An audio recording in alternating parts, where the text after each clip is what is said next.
2,400 ಕೋಟಿ ರೂಪಾಯಿ ಮೊತ್ತದ ಹಗರಣವಾದ ಬೆಳಗಾವಿಯ ಶಿವಮ್ ಅಸೋಸಿಯೇಷನ್ ಹಗರಣ, ಫೈನಾನ್ಷಿಯಲ್ ಸ್ಕ್ಯಾಂಡಲ್, ಬಹುಕೋಟಿ ವಂಚನೆ ಹಗರಣ. ಅದರ ಶಿವಮ್ ಅಸೋಸಿಯೇಷನ್ ಮಾಲೀಕ ಶಿವಾನಂದ ನಿರ್ಣಯವರು ಅವರು ಈಗ ಸಿಡಿ ವಶದಲ್ಲಿದ್ದಾರೆ. ಈಗ ಅವರು ವಿಚಾರಣೆ ಮಾಡ್ತಿದ್ದಾರೆ. ಈಗ ಇವರು ಶಿವಮ್ ಅಸೋಸಿಯೇಷನ್ ಆಯೋಜಿಸಿದ ಬೆಳಗಾವಿ ಕಣ್ಣು ಕ್ರಮದಲ್ಲಿ ಭಾಗವಹಿಸಿದ ಎಲ್ಲರೂ ನಡೆಯವರಿಗೆ ಎಲ್ಲರೂ ಸೆಲೆಬ್ರಿಟಿಗೂ ನೋಟಿಸ್ ಕೊಟ್ಟು ವಿಚಾರಣೆ ಮಾಡ್ತಿದೆ, ಮಾಡೋಕ್ಕೆ ಮುಂದಾಗಿದೆ.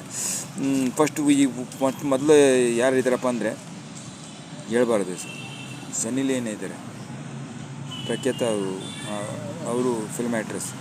ಅವರಿಗೆ 1 ಕೋಟಿ ರೂಪಾಯಿ ಸಂಭಾವನೆ ಕೊಟ್ಟಿದೆ ಈ ನೀಲಮ್ ಅಸೋಸಿಯೇಷನ್, ಶಿವಮ್ ಅಸೋಸಿಯೇಷನ್ 1 ಕೋಟಿ ರೂಪಾಯಿ. ಆಮೇಲೆ ಕನ್ನಡ ನಟಿಯರು ಯಾರಪ್ಪ ಅಂದರೆ ಇನ್ನಸಂ ಸತೀಶು,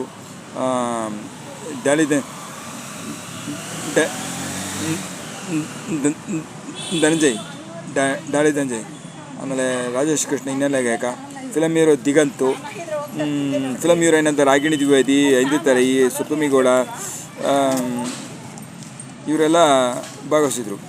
ಇವರೆಲ್ಲರೀಗ ಬೆಂಡ್ ಆಯ್ತಾರೆ. ಈ ಸೇಡಿ ಎಷ್ಟು ಕೊಟ್ಟಿದ್ರು ನಿಮಗೆ, ಈಗ ಠೇವಣಿ ದುಡ್ಡು ಕೊಟ್ಟಿದೆ ಅಂದರೆ ಎಲ್ಲ ಬೆಂಡ್ ಎತ್ಬಿಡುತ್ತೆ. ಈಗ ಇದು ವಿಚಾರ, ಅದು ಸಿ ಡಿ ಬಿಟ್ಟು ವಿಚಾರ. ಈಗ ಏನಪ್ಪ ಅಂದರೆ ಈ ನೋಡಿ, ಗೃಹಲಕ್ಷ್ಮಿ ಯೋಜನೆಯಲ್ಲಿ ಯಾರ್ಯಾರು ನೋಂದಣಿ ಮಾಡ್ಕೊಂಡಿದ್ದಿಲ್ಲ ಅವ್ರದ್ದು ಗೃಹಲಕ್ಷ್ಮಿ ಯೋಜನೆಯಿಂದನೇ ಕೈ ಬಿಟ್ಟು ಹೆಸರು ಮಹಿಳೆಯರದು. ಗೃಹಲಕ್ಷ್ಮಿ ಯೋಜನೆ 2,000 ಬರೋದು ನಿಂತೋಗಿದೆ. ಯಾರ್ಯಾರಿಗೆ 12,719 ಮಹಿಳೆಯರಿಗೆ ಕರ್ನಾಟಕದ ಗೃಹಲಕ್ಷ್ಮಿ ಯೋಜನೆಯಿಂದ ಕೈ ಬಿಡಲಾಗಿದೆ, ಅವರ ಹೆಸರನ್ನು ಕೈ ಬಿಡಲಾಗಿದೆ 12,719. ಯಾಕಪ್ಪ ಅಂದರೆ ಇವರು ಕುಟುಂಬ, ಇವರು ಮತ್ತು ಇವ್ರ ಕುಟುಂಬ GST ಪಾವತಿಸ್ತಾಯಿದ್ರು. GST ಪಾವತಿಸೋದು ಅಕ್ರಮ. ನಮಗೆ ಆ್ಯಪ್ ಅಪ್ಡೇಟ್ ಮಾಡಿರಲಿಲ್ಲ, GST ಇನ್ನೂ ಅಪ್ಡೇಟ್ ಮಾಡಿರಲಿಲ್ಲ. ನಮಗೆ GST ನೋಂದಣಿ GST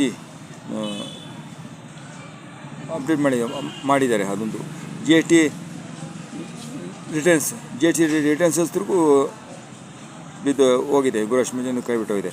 ಆಮೇಲೆ EPL ಕಾರ್ಡ್, ಅಂತ್ಯೋದಯ ಕಾರ್ಡು ಎಲ್ಲ ಯಾರಿಗೆ ಕ್ಯಾನ್ಸಲ್ ಆಗಿದೆ ಅವ್ರಿಗೆಲ್ಲರೂ ಸಿಕ್ಕಿಲ್ಲ, ಗೃಹಲಕ್ಷ್ಮಿ ಯೋಜನೆ ದುಡ್ಡು ಸ್ಟಾಪ್ ಆಗಿದೆ.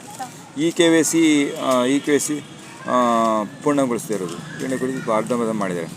ಪರಿಹಾರ ಏನಪ್ಪ ಅಂದರೆ ಮೊದಲು ನೀವು ಪಡಿತರ ಚೀಟಿನ ಅಂದರೆ ರೇಷನ್ ಕಾರ್ಡ್ನ KYC ಅಪ್ಡೇಟ್ ಮಾಡಬೇಕು. ಆಮೇಲೆ ಕುಟುಂಬದ ಡೇಟಾನ ತಿದ್ದುಪಡಿ ಮಾಡಬೇಕು, ಗೃಹಲಕ್ಷ್ಮಿ ಯೋಜನೆ ಬೇಗಂದರು ಮಹಿಳೆಯರು.